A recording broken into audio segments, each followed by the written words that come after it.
Welcome students in the second part of the topic decimal fractions.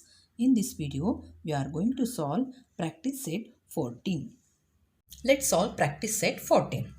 बघा मुलांनो, गेल्या वर्षी इयत्ता 5वी मध्ये आपण डेसिमल फ्रॅक्शन्स याबद्दल थोडीफार माहिती घेतलेली आहे आणि हा जो पहिला एक्सरसाइज आहे ही त्याचीच उजळणी आहे.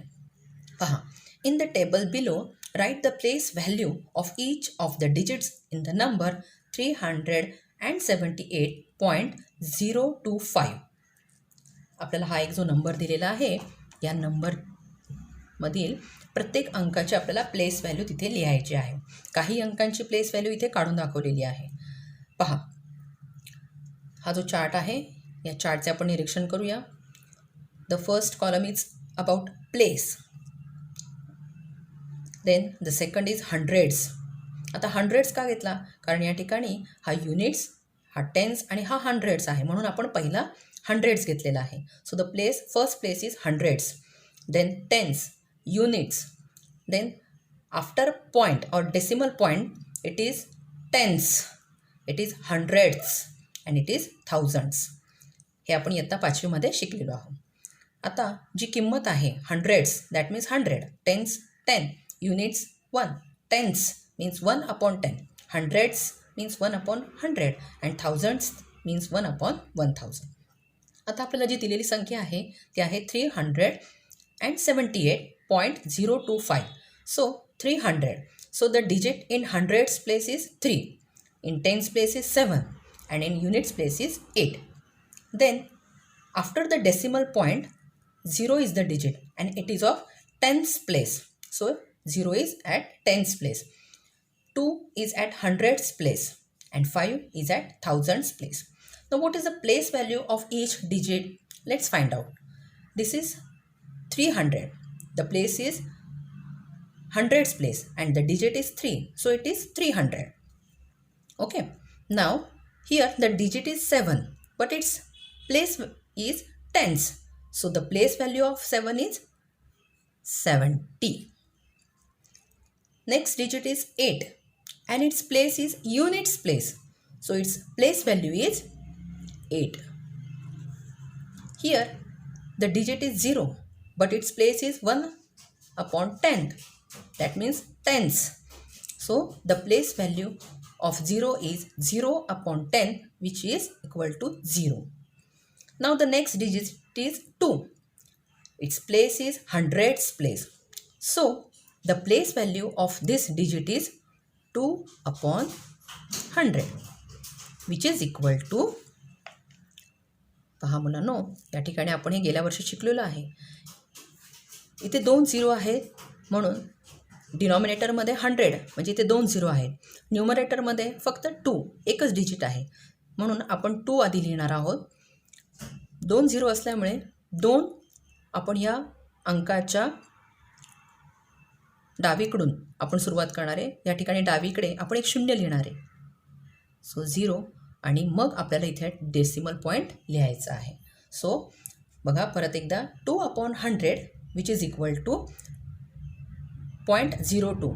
Again 0.02, that means 0.02. So 2/100 which is equal to 0.02. Next digit is 5. Its place is thousands place. So the place value of 5 is 5/1000 which is equal to 0.005. बघा या ठिकाणी न्यूमरेटरमध्ये 5 आहे. सो 5 आपण इथे पहिल्यांदा लिहिलेला आहे. त्यानंतर त्याच्या डावीकडे आपण इथे डिनॉमिनेटरला 3 झिरो आहेत म्हणून या ठिकाणी 3 डिजिट्स घ्यायचे. 1 इथे सेकंड डिजिट नाही आहे म्हणून त्याला आपण 0 दिला. थर्ड डिजिट नाही आहे म्हणून इथे आपण 0 दिला आणि त्याच्या आधी या 0च्या आधी आपण इथे डेसिमल पॉईंट देणार आहोत. आणि डेसिमल पॉईंटच्या आधी काही अंक नाही आहे आणि म्हणून आपण तिथे देखील 0 लिहिणार आहोत. So the place value of 5/1000 is equal to 0.005.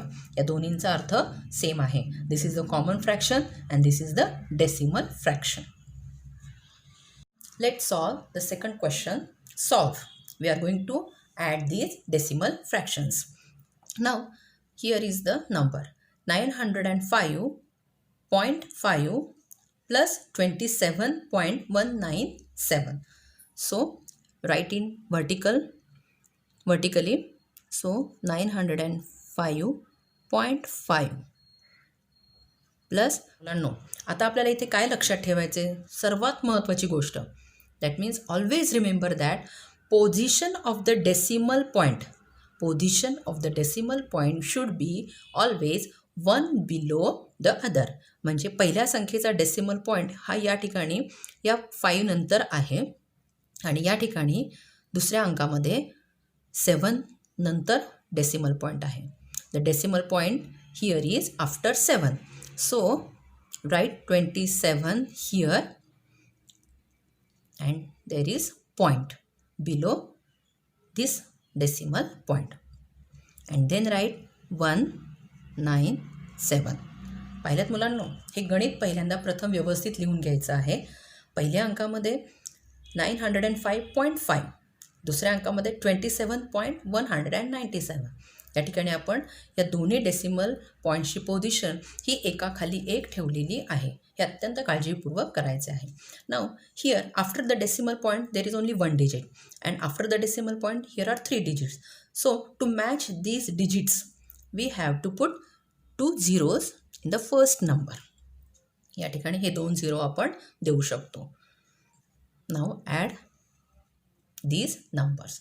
So 0 + 7 is 0. 0 + 9 is 9. 5 + 1, 6. Again write down decimal point. 5 + 7 is equal to 12. Carry 1. 1 + 0 + 2 is 3.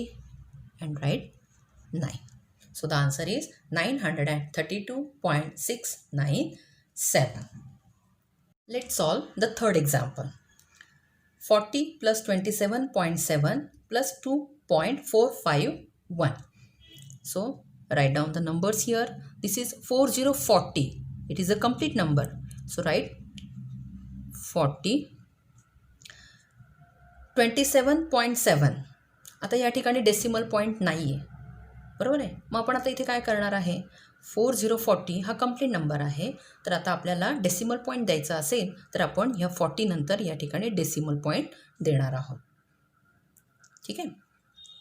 Now 27.7. So right 27 point, बघा पॉईंट खाली पॉईंट आलेला आहे, 27.7.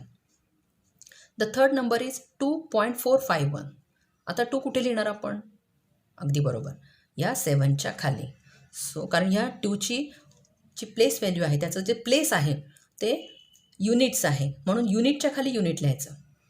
सो 2.451. ठीक आहे. प्रत्येक अंकाचे स्थान जर बघितले तर त्यानुसार जर विचार केला तर या ठिकाणी the place of 0 is units. Here 7 is unit and 2 is unit, म्हणून आपण हे सर्व युनिट म्हणजे एकक एकाखाली एक ठेवलेले आहे. 4 टेन्स आणि 2 पण टेन्स आहे, म्हणून आपण हे टेन्सच्या खाली टेन्स लिहिलेले आहेत. या ठिकाणी टेन्स नाही, म्हणून आपण इथे 0 लिहू शकतो किंवा नाही लिहिला तरी चालेल. आता ह्या डेसिमल पॉईंटनंतर हे जे अंक आहेत या ठिकाणी हा जो तिसरा नंबर आहे हा after decimal point there are 3 digits, आणि म्हणून हे या ठिकाणी मॅच करण्यासाठी, म्हणजे आपला गोंधळ होऊ नये आणि ते मॅच करण्यासाठी we have to write zeros here. बघा या डेसिमल पॉईंटनंतर काहीच नव्हतं म्हणून आपण इथे 3 शून्य दिलेत. या डेसिमल पॉईंटनंतर फक्त 7 होता म्हणून इथे आपण 0 दिलेत. आणि ह्या डेसिमल पॉईंटनंतर 3 अंकी संख्या आहे म्हणून आपण ही तशीच ठेवलेली आहे. आता आपल्याला या 3ही अंकांची बेरीज करायची आहे. सो 0 + 0 + 1 1, 0 + 0 + 5 5, 0 + 7 + 4 11. 11 मधला 1 इथे लिहिला आणि 1 कॅरी केला आपण. 1 + 0 1 + 7 8 + 2 10. Again 1 is carried. 1 + 4 5 + 2 7. So the answer is 70.151. Let's solve the third question. Subtract. The first number is 85.96 minus 2.345. हे आडव्या पद्धतीमध्ये दिलेलं आहे ते आपण आता उभ्या पद्धतीने मांडून घेऊया. So 85.96 minus 2.345. 345. लक्षात ठेवा, डेसिमल पॉईंट खाली डेसिमल पॉईंट आलेला आहे आणि त्यामुळे 5 हा एकक आणि इथे 2 हा एकक आहे. एककाखाली एकक आलेले आहेत आणि दशकाखाली दशक. इथे दशक नाही आहे म्हणून इथे आपण कोणताच अंक लिहिलेला नाही. इथे आपण शून्यसुद्धा लिहू शकतो. Now here after the decimal point, here there are 3 digits. So to match these 3 digits, we put 0 here. Here 0 minus 5, but we can't minus 5 from 0. So we have to borrow from this next number. So there is 6. 1 is borrowed.